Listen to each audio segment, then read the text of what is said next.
Okay, that would be wonderful. So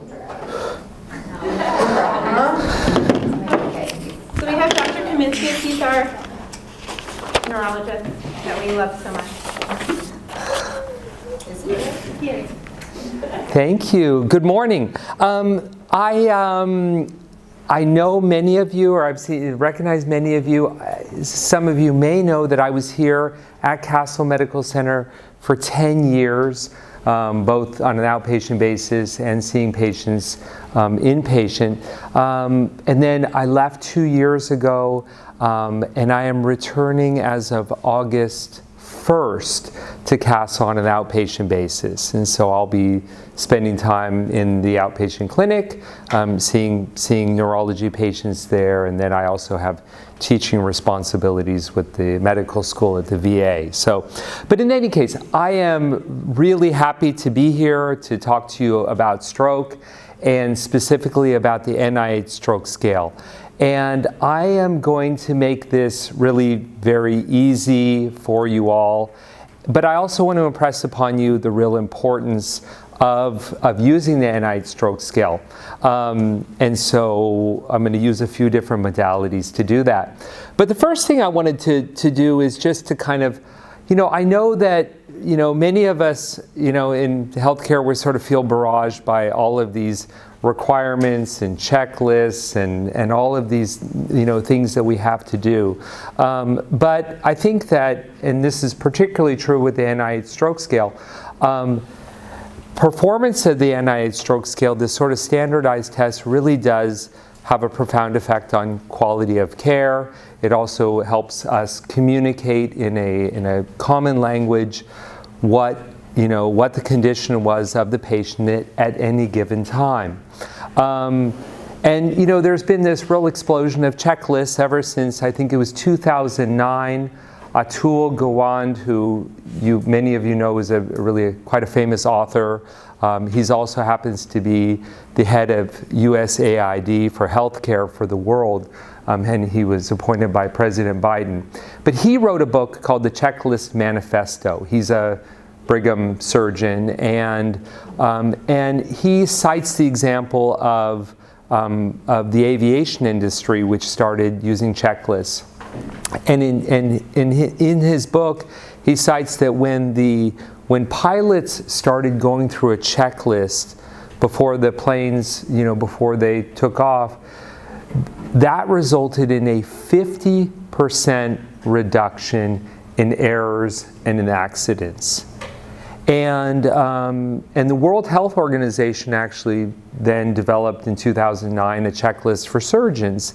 And they also demonstrated, it was published in the New England Journal, a dramatic reduction in surgical complications and morbidity and mortality. And so the NIH stroke scale is the checklist for stroke.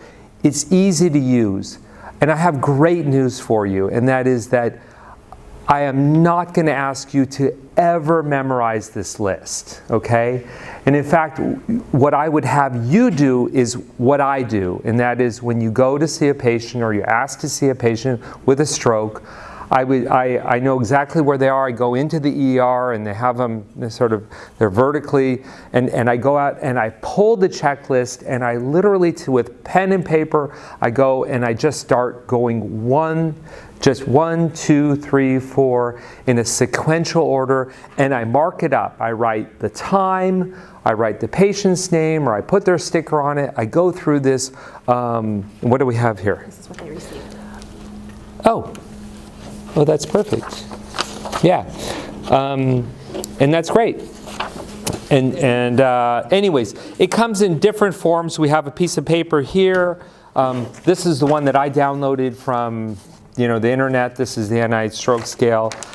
It comes with a few pictures and things. It doesn't really matter what you use, but you should use something, and you should document it.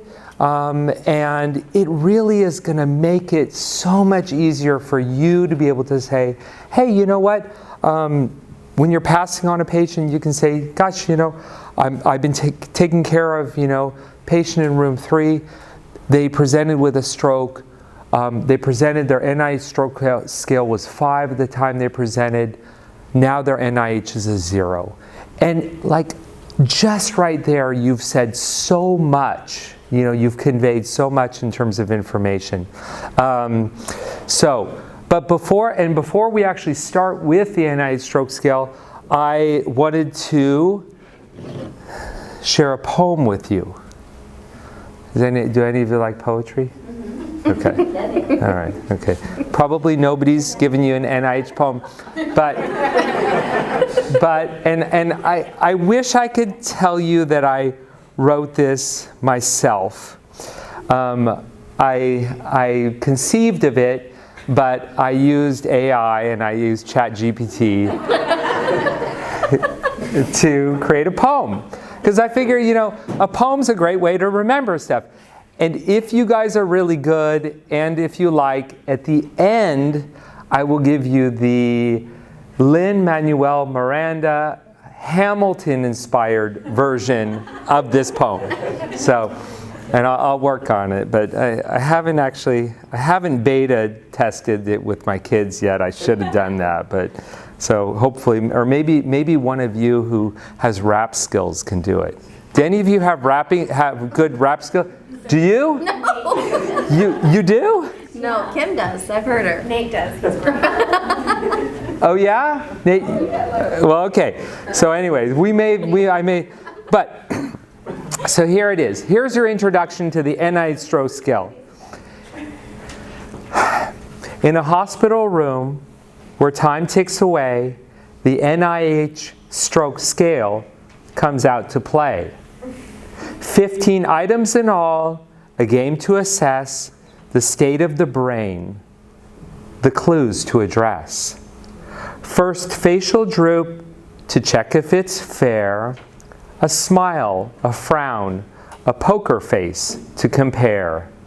Next, arm strength to lift and hold, a score to assign, a tale to be told. Leg strength follows to kick or bend, a scale to measure, a goal to ascend. Then limitaxia to touch the nose, a test to perform, a skill to propose. Sensory loss, a sense to detect, a light touch, a pinprick to interject. Language and speech to understand, the words, the meaning to lend a hand. Visual loss, to spot the light, a blink, a gaze, to gauge the sight. And finally, consciousness to assess the level of awareness to address. With all these items, the NIH stroke scale, a whimsical game to help unveil the state of the brain, the clues to address, and find the best treatment to heal and progress. So let us celebrate this quirky tool, a whimsical game, but oh, so cool. For the hope it brings, the lives it saves, the NIH stroke scale, a game that never fades. All righty, very good. All right, okay, so let's do this. So what have we got? We got an NIH stroke scale, okay? Clinicians assess, document severity in emergency room department throughout hospitalization. And you know, and the thing is don't hesitate to pull this thing out and just do it and document it. It's easy. But when you do it, go through it from, make sure you have, maybe 3 to 5 minutes to do it. Go and document it all the way through. I always say the most annoying thing, and for those of you who are, who have a home or your parents and stuff, it's like if you're going to unload the dishwasher, do it the whole thing. It drives me crazy. My kids, they unload, or they'll take a couple things out, and then I don't know if it's clean or dirty. But it's like, and I'm divulging way too much, but those are my personal problems. But do the full test, okay, and document it. Perform the NIH stroke scale for all suspected or confirmed stroke patients. By the way, score what you see. So they've actually done tests and wherein they've had neurologists perform the NIH stroke scale, and then they have people, paramedics who've had really no exposure to the NIH stroke scale do it. And what they've found is that paramedics and perform much better. They're much more reliable. And the reason is because the neurologists say, oh, they can't lift their arm because they've got a rotator cuff injury, and so they discount it. Or they'll say, oh, that person has an old facial droop from an old stroke, and so they don't count it. They say there's no change. Or, they're constantly, it's as if they're trying to give the person the best score, and so they don't just state what they see. So it doesn't matter why they can't do it.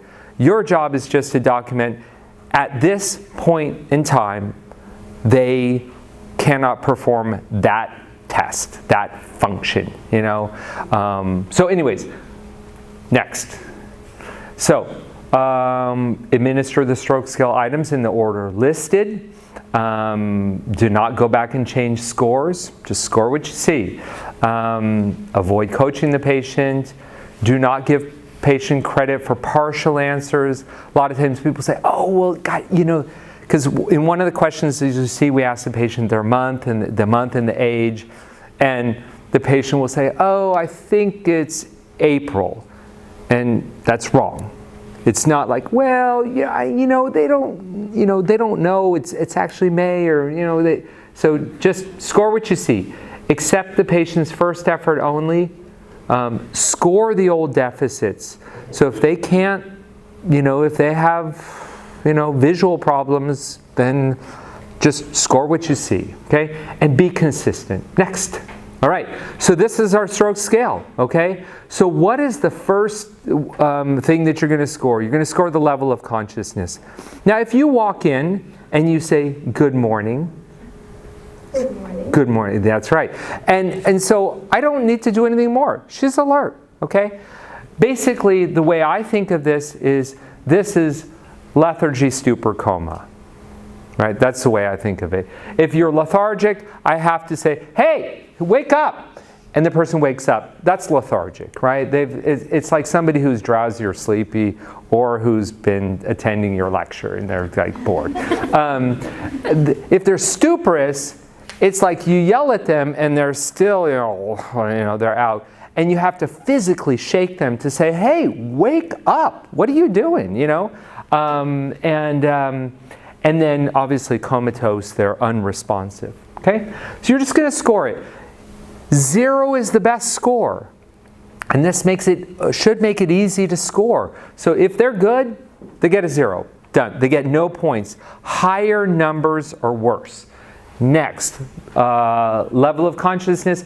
You ask them the month and their age. So you look at their sticker and you say, okay, they're 67, and you know that the month is May. What is your age? If they state it, great.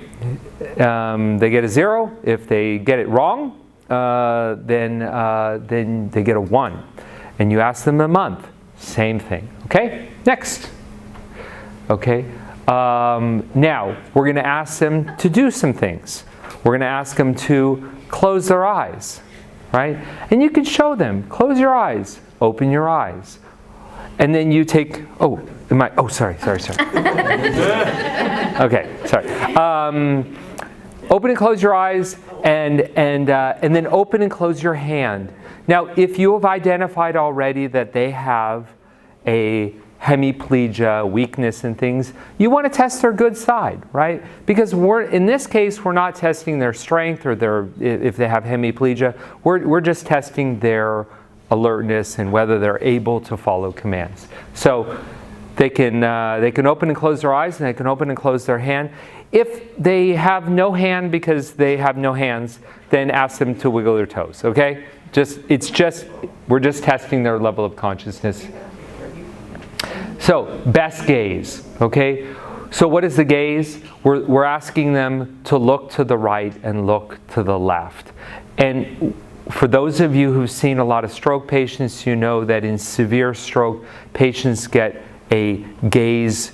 They may get a preference or they may get a palsy where they're unable to look to the right, they're unable to look to the left. That's all we're looking for. Look to the right, look to the left. You can even then have them track, right, left. People, for some reason, they seem to really love to follow money, we've found. So if you have money, it's funny because nobody carries money anymore, right? Yeah. It must have really hurt the people who rely on like valets and stuff for tips, because it's like, I want to give the valet a tip. I never have any money anymore. Do you guys experience that as well? Have you ever? Yeah, you're like, shoot, I'd love to give you a tip, but you don't have any money. You take a credit card. But anyways, I digress. But they gave me a half an hour to do this, so I figure I can digress a whole bunch, and that's no problem, right? Right.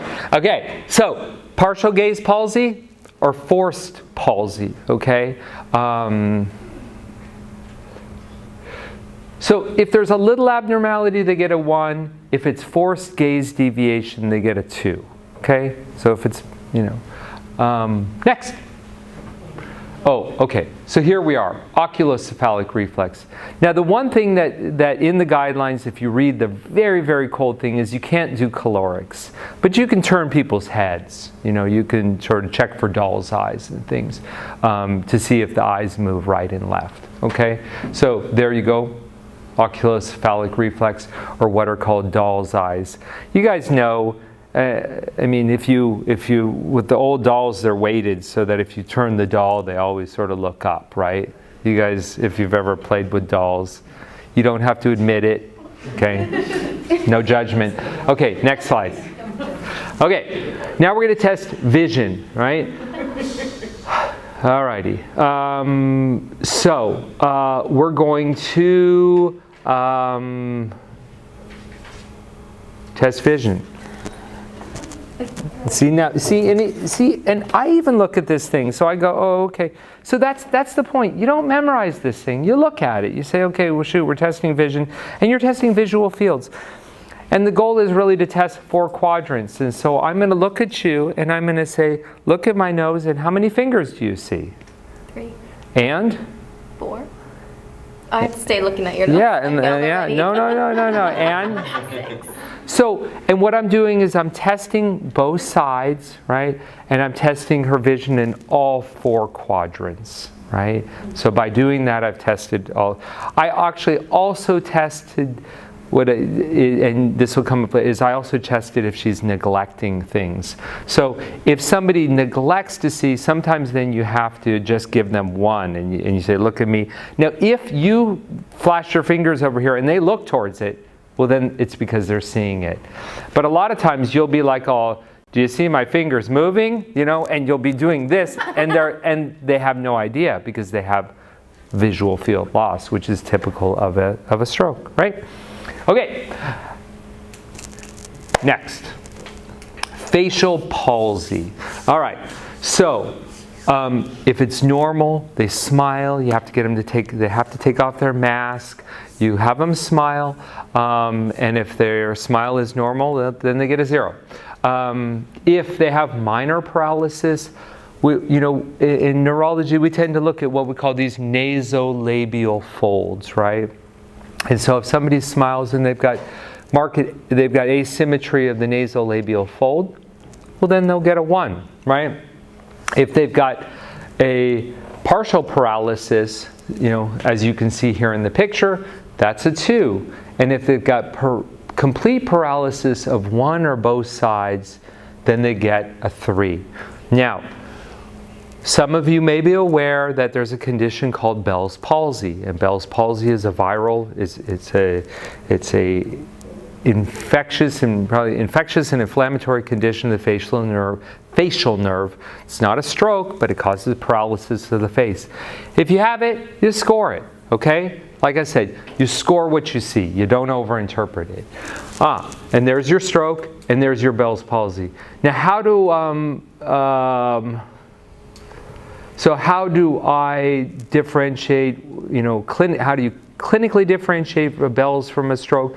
In the case of a Bell's, people get complete hemifacial paralysis.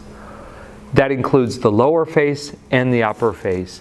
And the reason is it's because the facial nerve, which is emanating from here and going out like this, okay, is totally affected. So it's upper and lower face. In the case of a stroke, it's the brain that's affected. And there are bilateral inputs to the forehead. And so that you'll have some relative preservation of the forehead muscle movement. So they can raise their eyebrows up, but then their lower face is paralyzed. And that would be typical of a stroke. Am I making myself clear? Yeah. Okay, good. All right, next. But you don't have to differentiate between a Bell's and a stroke when you're doing the United Stroke Scale. You just score what you see, right? Next, motor. All right. So depending upon whether your patient is sitting or lying will determine how you're going to do this. Now, if your patient is sitting, you're going to have them put their hands out 90 degrees straight in front of them, okay? And you'll often see us testing like this, because I like to, in neurology, we like to see if they have pronator drift and things. But we're testing with the palms down, and what we're doing is we're asking somebody to hold their hands out. Now, I should be demonstrating this properly. It's one hand at a time. We ask them to hold it out for 10 seconds, okay? 1, 2, 9, 10. Okay, and if they hold it and they're good, well then they're good. They get a 0. If they're drifting and you're seeing people and they're struggling to keep it, they're wavering and things, then they get a 1. If it goes down, if they get to 7 and they're like, and they put their arm down, doesn't matter if it's because of a rotator cuff or because of anything, then you get a 2, right? If they hit the bed. If there's no evidence, and you're going to place them in this position, you're going to put them in this 90-degree position. If you drop the hand and it, boom, it like drops like a lead weight, right? Then they're going to get a 3. If there's no movement at all, it gets a 4. And if they've got an amputation, then they get an un. Okay? Now, if they're lying, if they're lying down, then we're not going to have them put their arms straight out, right? So I'm lying down. We're going to have them put it at 45 degrees. Isn't it right? Yeah, 45 degrees. I have to check. I'm going to make sure. I don't want to tell you guys something that's wrong. So anyways, 45 degrees, 10 seconds. Okay? And so that is our arm. And you score it 0 to 4. Moving on. Back side of the page. Your leg, okay? So straight leg raise for 10 seconds would be a really long time and might be hard for some people, for a lot of people. So we do it for 5 seconds. And we raise the leg to 30 degrees, right? So now this is one that you can't do with them sitting. You have to actually have them lying. And we're doing a straight leg raise to 30 degrees. We're having to hold the leg for 5, 4, 3, 2, and 1. Okay? And again, we're scoring it.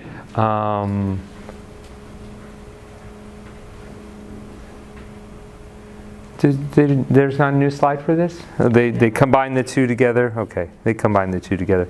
Yeah, I don't like that because I want to be able to. So if you look on mine, so it's the motor of the arm, you score it, right? Then there's a separate place to score the leg, right? And so you want to be, it's a distinct and separate test, okay? Okay, all right. So then we're going to test ataxia. Ataxia, or a lot of people think of it as coordination. So what are we going to ask the patient to do? We're going to ask them to touch their nose. And then they're going to reach out to your finger, okay? Or if you don't want them to touch your finger, or then have them touch, the end of the pencil and things, or the end of the pen, or the end of your reflex hammer, or whatever you want, or your Starbucks drink, whatever you have handy, okay?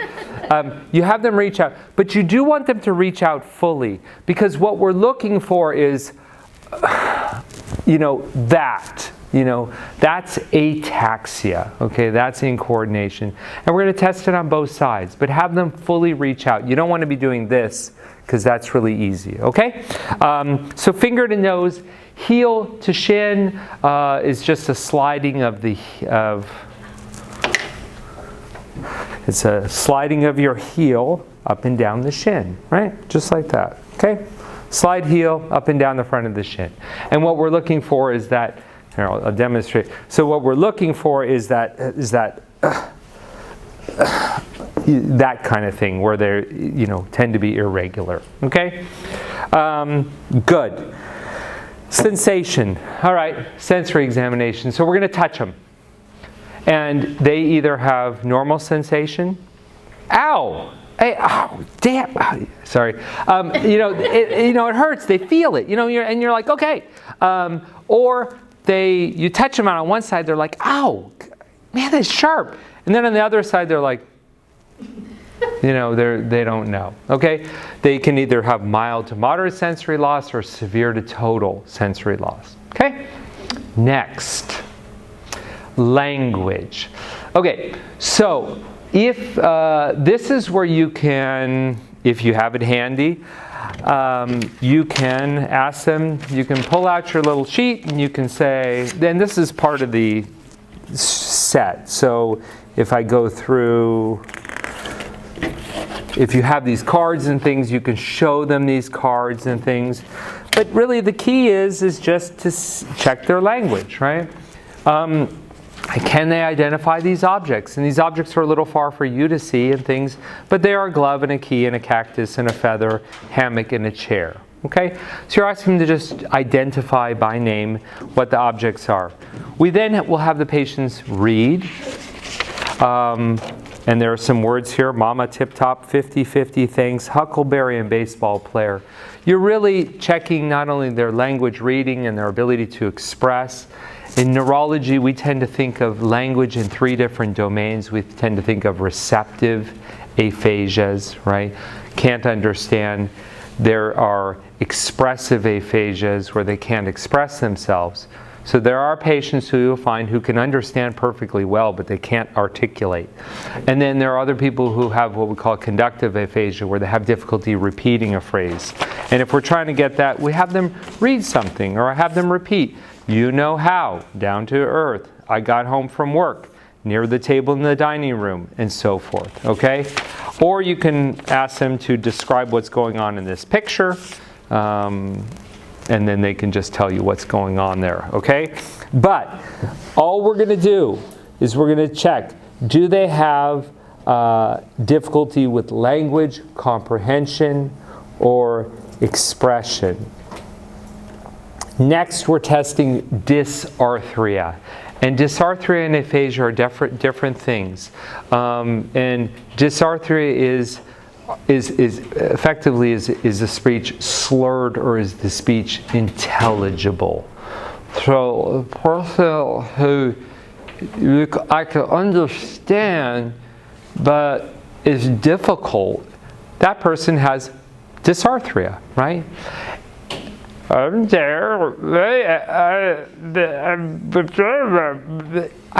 can't understand any of that, right? It's total gobbledygook. 5, I get a 5 out of 10. Okay, I'll do better next time. All right, that's dysarthria. And I'm going to finish because I know everybody wants to hear my second poem. So, okay, right? You guys are all excited about that. In fact, or actually, maybe Nate's going to do the poem. Okay, dysarthria. So they're either normal, they have mild to moderate, they slur some words, okay, or severe. Now, I understand that you're just talking to these people, you're going in, you're asking them to do things, they're communicating with you, and by the time you get there, you might go, patients will have a condition we call neglect, meaning they are seemingly unaware of part of their world. And so one of the best ways of testing this is to test simultaneously on two sides. You can test visual neglect or sensory neglect, okay? And so in the most extreme cases, you will have somebody who doesn't recognize half of their body. In fact, I distinctly remember when I was in my residency training at UC San Diego, I was at the VA hospital, and one of my patients had profound neglect. He didn't recognize the right side of his body as his own. And so he was really upset at the VA. He was wanted to make a formal complaint because they were so cheap that they put two people in the bed. There was this other thing in the bed, and so he was trying to throw out that other person, and in the process he threw himself out of the bed and landed on the ground. That was an extreme case of neglect. And so you can instructions. Close eyes, you can touch. Am I touching you right? Am I touching you left? Or am I touching you on both sides? You want to make sure that their sensation is intact, because we're testing not sensation but truly neglect. Okay? Touch it one time, off-on fashion, and then score normal if there's severe visual loss, preventing the double simultaneous stimulation. So we're not testing vision loss here. We're testing, so if somebody has a homonymous hemianopsia, then they're not neglecting, they just can't see it, right? If they're attending, so you can read this. But basically the point that I've tried to make all throughout this is use this, okay, and read it and go through it and take your time to go through it. 3 minutes. That must mean it's time for a poem. Let's get into my Hamilton mode. How does a tool like the NIH stroke scale measure the damage that a stroke entails? The consciousness, gaze, and visual fields, the facial palsy, the body yields, arm drift, leg weakness, and ataxia to sensation, language, and neglect pursue. Each criteria scored from 0 to 4. A total sum that we'll use to explore. Higher scores indicate greater harm, less chance of a full recovery, disarm. But with the NIH stroke scale in our grip, we can track progress and give hope a trip. Let's use this tool with utmost care to help those who suffer and dare to face the challenge of a stroke's rough hand and give them a chance to rise and stand. Alrighty.